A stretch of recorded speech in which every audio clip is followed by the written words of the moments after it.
Irish guy, and right, so you've seen the weirdest transfers every day of June. You have seen the weirdest transfers every day of July. So let's take a look at the weirdest transfer in world football every single day of August. And lads, there were some strange, bizarre deals. Right, let's go. First, Morgan Schneiderlin to Konyaspor. Remember Morgan Schneiderlin? The former Southampton, Everton, and Man United midfielder. How was he still only 33? Honestly, is he just a French Benjamin Button? Because he's been gone from the Premier League for so long now, I'd have assumed he's about 43 and ready to retire on some vineyard in the south of France. Well, after a brief stint playing in Australia earlier this year, he just signed for Konyaspor in Turkey. Nothing too strange about that. What was weird was him cancelling his contract after just 9 days. What? Second, Duja Chaleta-Car to Lyon. Duja Chaleta-Car was an absolute Southampton flop. A highly rated Croatian centre-back who was linked with the Premier League for years, and then he finally winds up at St Mary's for £8.5 million last summer. He was mostly squirrel puke, couldn't get in the starting 11 for a team who finished bottom of the Premier League, and yet he's landed on his feet by getting a loan move to Lyon. So let me get this straight. Lyon are going to have a centre-back partnership featuring 2 Croatians who've both played for Southampton, with young Jake O'Brien from Cork waiting in the wings. Oh, it's also very strange. Second, Chyle Lauren to Mallorca. Chyle Lauren is an absolute Canada superstar, the country's all-time top goal scorer with 28 strikes. Yeah, Justin Bieber probably has posters of this man on his bedroom wall. The way some people spoke about this striker during lockdown after a 23-goal season for Besiktas, people were tipping him for mega moves to top London clubs. So to see him now quit Club Brugge in Belgium after just 1 single goal, I mean, one of the first things Scott Parker did as manager was to instantly reject this bloke and send him out on loan, and now he's been officially sold to Real Mallorca in Spain. So I guess he can just butter himself up by pretending that he's about to follow in the footsteps of a club legend like Samuel Eto'o, but really, it's just a very odd move. Fourth, Yunus Musa to AC Milan. AC Milan are going American. Honestly, over the next year, there's probably going to be an epidemic of Milan shirts scattered across the bellies of fat blokes in New York, because not only have they signed Chelsea's Captain America, but now they just tied up a £20 million deal for USA international midfielder Yunus Musa. This is a tricky moment though, because if he now emerges into an absolute Serie A midfield beast, with a 20-year-old actually proving to be an upgrade on Sandro Tonali, then I would imagine then, after Arsenal let him go, after 7 years in their academy, there's going to be some Arsenal youth coaches feeling very, very nervous right now, because if he does become an absolute Serie A superstar, Adu is probably going to chuck hot coffee in their face. Fifth, Mateus Franca to Crystal Palace. Like when Renato Sanchez wound up at Swansea, or when Tevez and Mascherano joined West Ham, this is a very strange example of a highly sought-after international wonderkid superstar joining a pretty average team. Mateus Franca is a 19-year-old Brazil star who, while at Flamengo, was considered one of the greatest ever young players after the likes of, Vinicius Jr. So to see him knock back mega European offers to, agree to play football under Roy Hodgson, someone who probably needs to eat his lunch with a spoon. Lads, Hodgson was a nearly 60-year-old man when Franca was even born. It's a palace coup, yes, but very, very weird. Sixth, Jan Sommer to Inter Milan. Jan Sommer is having a very odd late 30s career. Let's not forget, this is a goalkeeper who was having a very stable, boring career. He spent 11 years at FC Basel, then 9 years at Borussia Mönchengladbach, and now all of a sudden, the guy's probably got Rightmove bookmarked on his phone after major links to Manchester United. He briefly moved to Bayern Munich in January to replace Manuel Neuer and his broken legs, and now he's off again. This time replacing Andre Onana at Inter Milan. Imagine we're back to May 2010, when both Bayern and Inter were in the same Champions League final. Imagine telling this grubby Basel goalie that he would one day be jumping between both clubs. He would probably think you were so insane that you're also the type of weird idiot to rub yogurt in your eye. Seventh, Gonzalo Ramos to PSG. Gonzalo Ramos is a funny fish. He's basically just been force-fed the Darwin Núñez syndrome, exploding into life at Benfica, scoring close to 30 goals for the club in one season, and chucking the fact that this guy replaced Cristiano Ronaldo in Portugal's starting 11 for a World Cup knockout match, and he scored a hat-trick. There is no turning back after that. He went from being a relative unknown to someone who, can't even order coffee down his local Starbucks without being mobbed for a photograph, and now all of a sudden he finds himself on loan at PSG with an obligation to buy for 80 million euros. This is the same sort of deal this club did for Kylian Mbappe at Monaco. So he's probably so excited, he probably fainted halfway through his medical, but does he really seem like a PSG centre forward? Really? They've gone from a horrible, nasty Ramos to a really polite one. Eighth, Sander Berg to Burnley. Sander Berg is a quality Norwegian midfielder who almost seemed like he was too good for Sheffield United last time they were in the Premier League, constantly linked away to Arsenal and Liverpool. I didn't think that when he did eventually leave Bramall Lane, it would be for the glamorous lights of Burnley. I'm sorry, What? And especially not when they both got promoted together. It's all so very odd. Ninth, Ross Barkley to Luton Town. Ross Barkley's career depresses me. This guy was held up as one of the greatest ever teenagers in Premier League history. Like Wayne Rooney, a transfer from Everton to Manchester United looked inevitable. Don't forget, he was in the same England World Cup squad as Frank Lampard and Steven Gerrard. So at 29, to see him chucked out of Nice on a free, having presumably spent the last few months just eating French McDonald's in his car before training, he's now at Luton Town playing football in someone's garden. And on an absolute fraction of that 200k a week wage at Chelsea, it's just weird. 10th, Alex Scott to Bournemouth. Doesn't she present Football Focus on the BBC? 11th, Mohamed Daramy to Reims. Okay, this one's not that weird, but nothing else really strange happened on the 11th. Mohamed Daramy, a 21-year-old Denmark winger, just left Ajax for Reims to link up with Will Still, someone who probably still plays Football Manager in his underpants whilst eating chicken goujons and milk. It's weird. I don't know. Nothing else happened. 12th, Ousmane Dembele to PSG. So this actually happened then. Ousmane Dembele has officially left Barcelona for PSG, because this seems like a transfer that's been in the works for the last 5 years. This is a man who was clearly making it a habit of just being the man to replace Neymar his whole life. First at Barca in 2017 for a stupid amount of cash, and now at PSG, this time for a slightly more modest 50 million euros. Honestly, give it 4 more years and this guy will be getting unveiled at Al Hilal. Give it 3 years after that, and he'll be the one having babies with Neymar's sis. 13th, Nemanja Matic to Rennes. How many times did Nemanja Matic actually fall out with Jose Mourinho? I honestly can't keep up. I thought their relationship with Chelsea was frosty after Mourinho subbed him on and off in the same match. But then Jose brings him to Manchester United and then Roma. And he played 50 times for the Italians last season. And he helped them reach the Europa League final. But they have had another falling out. And he's now been banished to Rennes for 3 million quid. Mourinho might have signed him 3 times, but this is the first time he's ever sold him. So what happened? 14th, Kepa Arrizabalaga to Real Madrid. This is the second time Kepa Arrizabalaga has replaced Thibaut Courtois throughout his entire career. And so going from being a Chelsea misfit to wrapping up a low move to the Bernabeu, it's an absolute dream move, but Christ above, man has landed on his feet. Make no mistake about it, at one point, when he was growing dusty on the Chelsea bench, I wouldn't have been surprised to see him wind up in Turkey by the age of 27. So to be Real Madrid's #1 for a few months. Oh wow!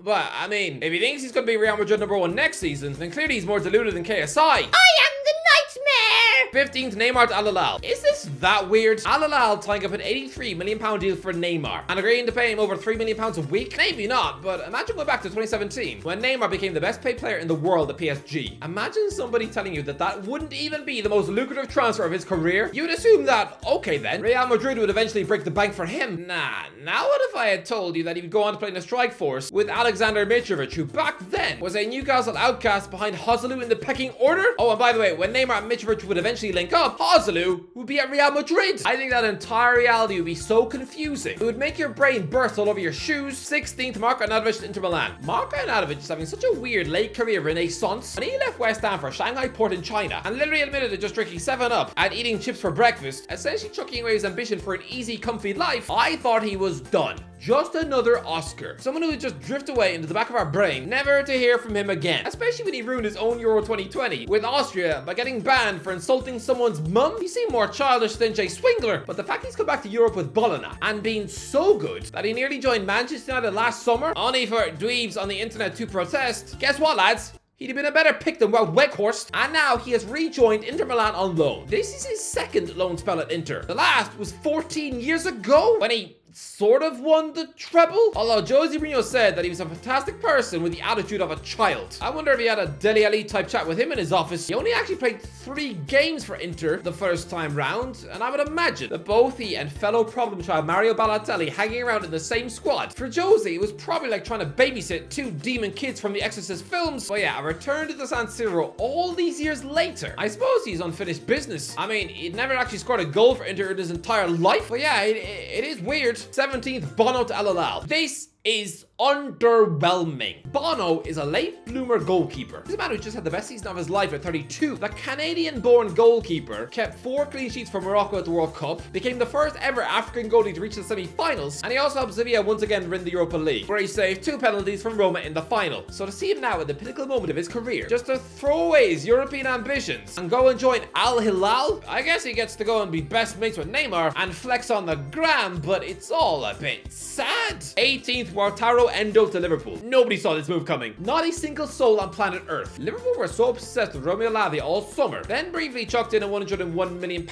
bid from Wasaicedo, and then both those guys joined Chelsea instead. So Liverpool scuffle up Japanese midfielder Wataru Endo from Stuttgart. Everybody thought that in this Liverpool midfield refresh that they would be targeting young, hungry midfielders who are just fresh out of their teens. Nah, he turns 31 in February. 31! Nobody saw this coming. Ever. But lads, quick interruption just to let you know this video is sponsored by Manscaped. Lads, we all know that nose hairs are about as attractive as just frog legs sticking out of your nose. But don't worry, because Manscaped are the brand new Weed Whacker 2.0. With improved blades and motor, they can be found in the Performance Package 4.0, and you can now stop looking like an old man with a forest stuck up your nose. Lads, the Performance Package 4.0 has everything. Well, nearly everything. Still no hug from my mum. But instead, you'll find the Lawnmower 4.0 trimmer, Weed Whacker ear and nose hair trimmer, crop preserver ball deodorant, crop reviver toner, and a nice little travel bag.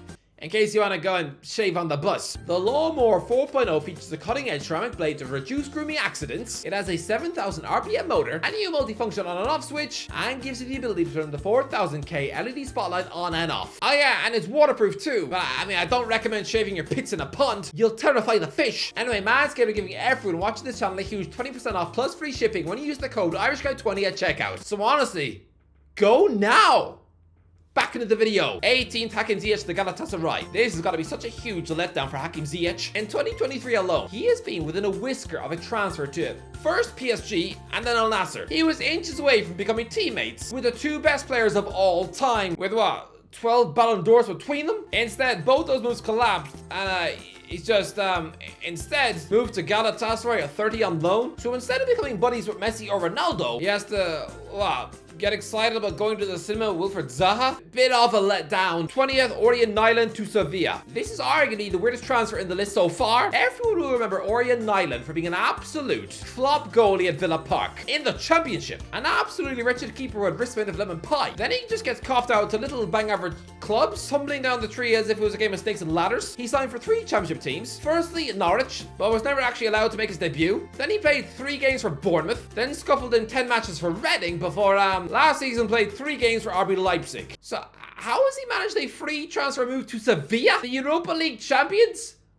What? 21st, Sergino Dest to PSV. Why did Barcelona keep getting rid of Sergino Dest? Am I the only one who thinks that this USA fullback is actually a good player? And he keeps getting banished from the new camp every single year. He's only 22 years old and has now found himself back in the Dutch league, on loan at PSV. He has now found himself at a worse team than the Ajax when he left in 2020. Ouch! Why do I get the feeling he's going to wind up in the MLS by 25? 22nd, Thomas Delaney to Anderlecht. Thomas Delaney's career is absolutely falling off a cliff. It only feels like 2 minutes ago, he was a Borussia Dortmund midfield superstar, and I was wondering how someone called Tom Delaney wasn't playing for Ireland. Anyway, Jude Bellingham seems to have destroyed his confidence and career, because this Denmark international has since gone on to flop at Sevilla, barely featured on loan at Hoffenheim last season, and is now on a season-long loan at Anderlecht. He's only 31. 23rd, Gonzalo Montiel to Nottingham Forest. Imagine finishing off a season where you've helped Sevilla win the Europa League as their starting left back, you've scored the winning penalty for Argentina in the actual World Cup final. Gonzalo Montiel will be on top of this world. At 26 years old, this bloke could have had the ego of a king, and so now he's been chucked away to Nottingham Forest on a season-long loan. Weird transfer, yes. 24th, Troy Parrott to Excelsior. I am relieved that Evan Ferguson exists, because I was hanging my hopes on Troy Parrott for years. A teenage Irish wonderkid striker at Tottenham, allegedly, who everyone just hyped up because he nearly scored against Buffon in a friendly 5 years ago. Yeah, he since failed on loan at Millwall, Ipswich, MK Dons, Preston, and now, after just 20 career goals by the age of 21 and a half, he's currently playing Eredivisie football on loan at Excelsior, a football club that just sounds like a Harry Potter spell. Yeah, it's a weird move, Troy. 25th, Daniel Peretz to Bayern Munich. Yeah, here's Bayern Munich getting their hands on another goalkeeper, and it's weird. This is a club who were linked with David De Gea for a month. Instead, they plucked 23-year-old Israeli goalkeeper Daniel Peretz out of Maccabi Tel Aviv, a club he'd been at since he was 6 years old. He's the first Israeli player to ever sign for Bayern, although to be fair, he does hold a German passport, so it's not as random as it looks, but it is still a bit odd. 26, Gabri Vega to Al Ahly. Forget about the washed-up megastars joining the Saudi Pro League. This is the most depressing transfer of the summer. So much so that on his unveiling post on Instagram, Toni Kroos wrote one word: embarrassing. And he's right. Gabri Vega has just pulled an Oscar. But at least when Oscar moved to China, he'd already tasted Champions League football when he joined the European champions in Chelsea. But Vega, all summer long, this exciting Celta Vigo wonderkid midfielder was linked with Man City, Liverpool, Chelsea, Napoli. The world was at his feet. And yet now, he's decided to just earn £10 million a year to play for Al Ahly. Listen, he's joining a star-studded team, yes. But to accept this mini retirement transfer when you were only born in 2002, when you've barely done anything in the sport, it is embarrassing. All summer long, we were told that this kid is the next mega star. Journalists were writing glowing pieces about him on the internet. So now, after all that, this should be like watching Andres Iniesta joining a Japanese team in 2005. Pathetic. 27th, Kieran Tierney to Real Sociedad. Yep, Real Sociedad have done it again, putting their arm around a Scottish bloke who's down in the dumps. I mean, after their David Moyes rebound fling 8 years ago, they've now signed Kieran Tierney on loan from the Arsenal bench. When this fella was seen as an ex-Celtic megastar, I never really envisioned this scruffy Glaswegian like him playing football in La Liga. Good move, I suppose. 28th, Nathan Tella to Bayer Leverkusen. Look, I know this isn't as weird as when Damare Gray joined Bayer Leverkusen, but still. Nathan Tella, after paying his dues and waiting 10 years in the Arsenal Academy, he then moved to Southampton, didn't really get a chance in the Premier League, before the young right winger joined Burnley on loan. And he cracked in 17 goals last season. I thought for sure he would get a permanent switch to Turf Moor. Nah, he returns to Southampton instead, scores against Plymouth, looks like he's going to stick around and finally make it work with the Saints, and then randomly gets a £20 million switch out of nowhere to the Bundesliga with Bayer Leverkusen to replace Moussa Diaby, I guess. 29th, Lianco to Al Jarafa. Yeah, another Southampton departure. This one, 26-year-old Brazilian centre-half Lianco, who's just joined Al Jarafa. Yeah, a bit weird, I suppose. 30th, Jed Spence to Leeds United. This is a bit sad. A year ago, Nottingham Forest were promoted to the Premier League, and Jed Spence, their exciting right-wing back on loan from Middlesbrough, gloated in Neil Warnock's face on Twitter. He then gets a huge blockbuster move to Spurs. He'd finally made it, right? Nah, a year later, at 23, he's back in the Championship on loan at Leeds. All very anticlimactic, right? 31st, Ansu Fati to Brighton. Okay, this is a very last-minute change. Last night, I went to sleep hearing that Tottenham were trying to sign Ansu Fati on loan from Barcelona. Instead, this 20-year-old future megastar is joining Brighton and Hove Albion on loan. We all remember when this little boy gay crashed the Barcelona first team, aged just 16 years old, playing in the Champions League. Despite not being old enough to remember Eminem, he was already being touted as the future Messi. And now, you just have to live in a seaside English village. I remember when Brighton fans used to drool over the skills of Anthony Knockaert. Now you're getting your hands on a legitimate mega star. Nothing about this makes any sense to me. He earns £199,000 a week, and Brighton have agreed to cover 80% of that. So Brighton and Hove Albion are literally going to be paying £160,000 a week to one individual. That's the world we live in now. This is the first time this club have signed a fatty since they tempted Dale Stephens to the club. Probably luring him to the stadium with an outstretched pie. I can't get my head around this. Is Fatty suddenly old Barca news? Has he now just been replaced by Lamine Yamal, the latest teen superstar winger who was literally born in the summer of 2007? They're literally getting younger and younger. And no, I'm not talking about DiCaprio's girlfriends. He was born 1 week before the Simpsons movie was released. I have a vivid memory of watching it in the cinema. But I mean, imagine being told that within 4 years, little Yamal would be joining someone like Bournemouth, because that is the equivalent of this absolutely bonkers deal. Brighton get Fatty, while Spurs have to settle for Brennan Johnson? Ew! Anyway, that's the video. Let me know in the comments what do you think. Or let me know in the comments what was the weirdest transfer. Let me know if you enjoyed the video. Don't forget to give it an extra fan. As always, I'll talk to you in a while.